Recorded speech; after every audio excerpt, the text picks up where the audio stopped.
Hi guys, and welcome to Cooks by Carrie. If you're new here, I'm Carrie, and in today's video, I tested out the TATTE brioche donut kit.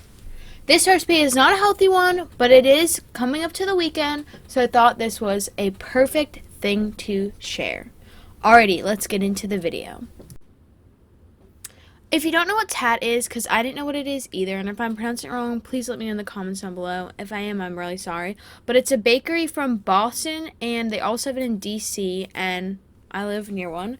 So I was able to get this kit, and this is everything that came in it. So there's bread flour, sugar, salt, caramel, yeast, just a few things, and then there was a few things I needed additionally. Some eggs, butter, and some warm milk. Now, unfortunately, I cannot share with you guys the measurements of these ingredients because I know some of them, but some of them, they just came in like mixtures, so I can't tell you how to make it at home. I'm so sorry. But hopefully you'll still enjoy these video, and it'll be interesting. Maybe if you're thinking about purchasing this kit and you want to know how to make it, or you're just interested, then stick around for this video. The first step is to prepare the yeast mixture. I'm taking a bowl with my stand mixer fitted with the paddle attachment, and I'm adding the yeast, warm milk, and the eggs, and I'm mixing slowly until smooth. Now, something I was worried about is having grains of yeast or bits of yeast, but I made this recipe and I did have some grains of yeast in there, but everything still turned out. So if you do the same thing, don't worry, it'll be okay.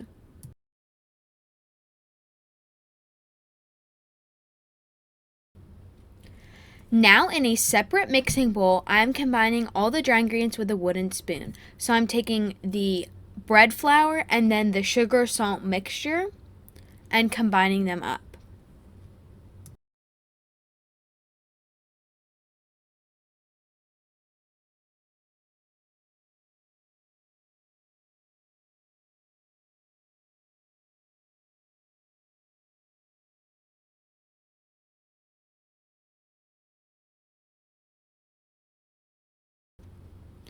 Here I'm about to switch the paddle attachment to the hook attachment of the mixer. And I'm going to add the dry mixture to the yeast mixture and mix on low speed for 2 to 3 minutes until all the ingredients are evenly mixed and well incorporated.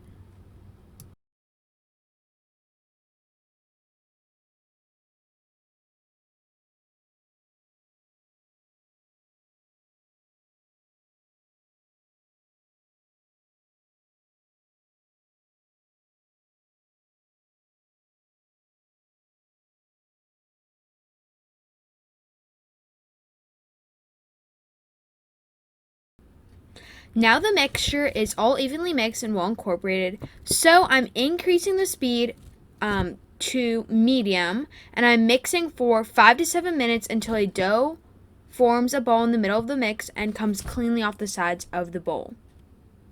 This may seem like a lot of mixing time, but you want to follow the recipe exactly how it is stated because they own a bakery, they know what they're doing.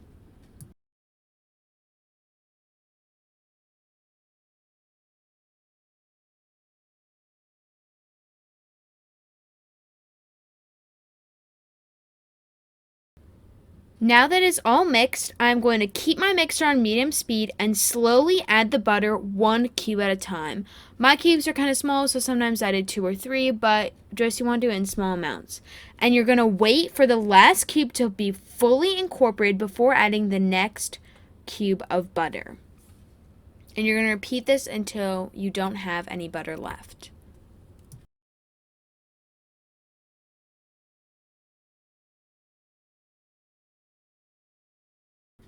You might want to hold the top of your mixer while you do this because, yes, this video is sped up. This is not as fast as my mixer was going. But my mixer did shake around a lot and it was using a lot of energy because the dough ball was like very thick and it was making it a little bit hard to stay in the bowl, if that makes any sense.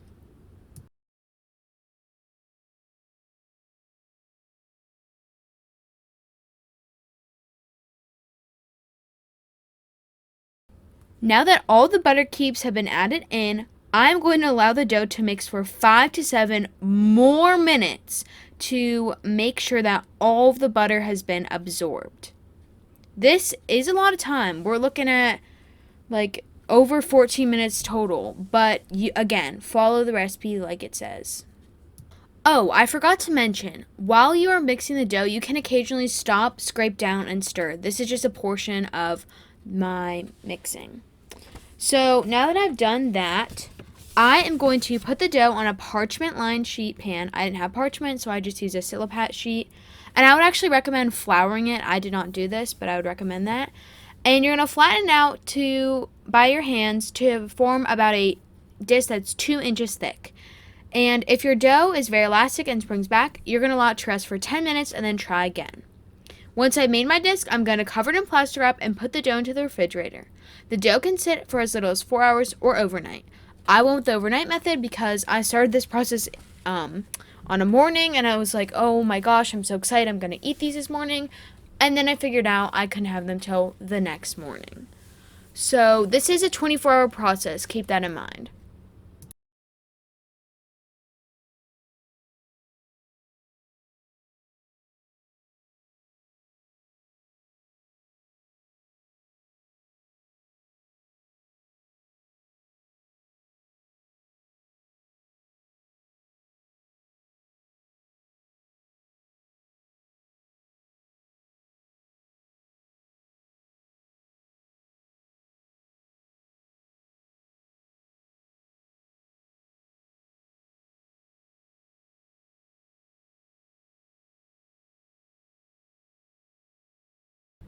Now that I've got my disc how I like it, I'm covering it in plastic wrap and putting it into the fridge.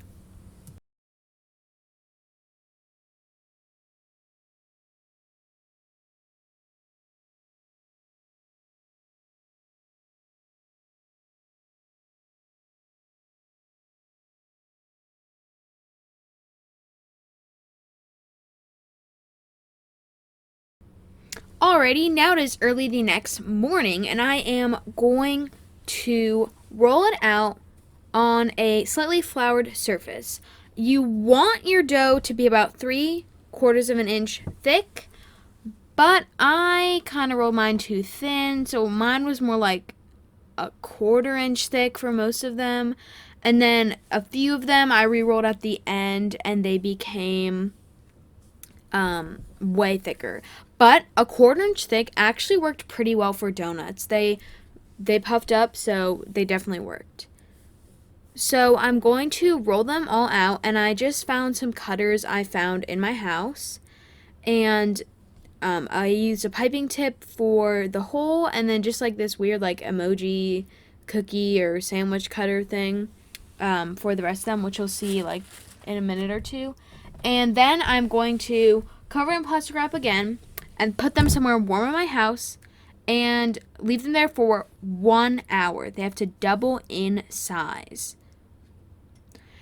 Also, a note here. It told me in the recipe that all your trimmed dough can be reformed into a ball, chilled, and rolled for additional donuts. However, I was like, I'm not going to chill them because I just don't want to wait 24 hours again to have more donuts. And I didn't chill the scraps. I just re-rolled them. And they actually became way puffier than everything else. So that was really strange, but I would say you don't have to follow that like the recipe. I'm not going to show the whole process here just because it took forever, but I just basically place them on this tray, repeated with the rest of the dough. And you want to leave them a little bit spaced out because they are going to puff up. Like I said before, I then cut the holes out of the donut, so I'm just going to show a little bit of footage because this did take me a pretty long time since I have so many donuts, and some of the donuts I just decided to keep the holes in. Again, you're at home, you don't really need to cut the donut holes if you don't want to. It's really up to you. Alrighty guys, before we continue with this video, please subscribe, leave a thumbs up, leave a comment down below. Have you tried this kit before? Any thoughts on this? Any video suggestions for the future? I have a goal of 100 subscribers, so if you could do that, that'd be great. Alright, let's continue with the video. Here is a small clip from an hour after. This is how big some of the bigger donuts puffed up. They are huge. I couldn't believe it. So now I heated up some canola oil. I personally don't like canola oil, so if there's another oil you want to use, maybe like a canola. I'm not really sure what other oil you could use, but the canola oil did smell it up, but that was all I had, so that's what I used. And I'm heating it to 330 degrees Fahrenheit. And then we will start making the donuts and cooking them. So, this is what the donut looked like, and then I am in my pajamas because I did just wake up, just FYI. Anyway, but here I am just frying them all up. Also want to mention, you're supposed to have 2 inches of oil. Again, I only had a really small supply, so I didn't quite have 2 inches of oil. But that's okay, and they still worked out. And I would say, if you had an air fryer, this would be so much easier, this whole process. So if you have one, I would say try it, use it, because I think that'd be really cool. Anyway, here I am just frying them up. The recipe said 1 minute per side. To me, it was more like basically it's 1 minute per side, and then you'll see at the end, I stick them in the oven because 1 minute per side still leaves the insides a little bit doughy, so I want to make it as least doughy as possible. But yeah, here's some footage from the cooking.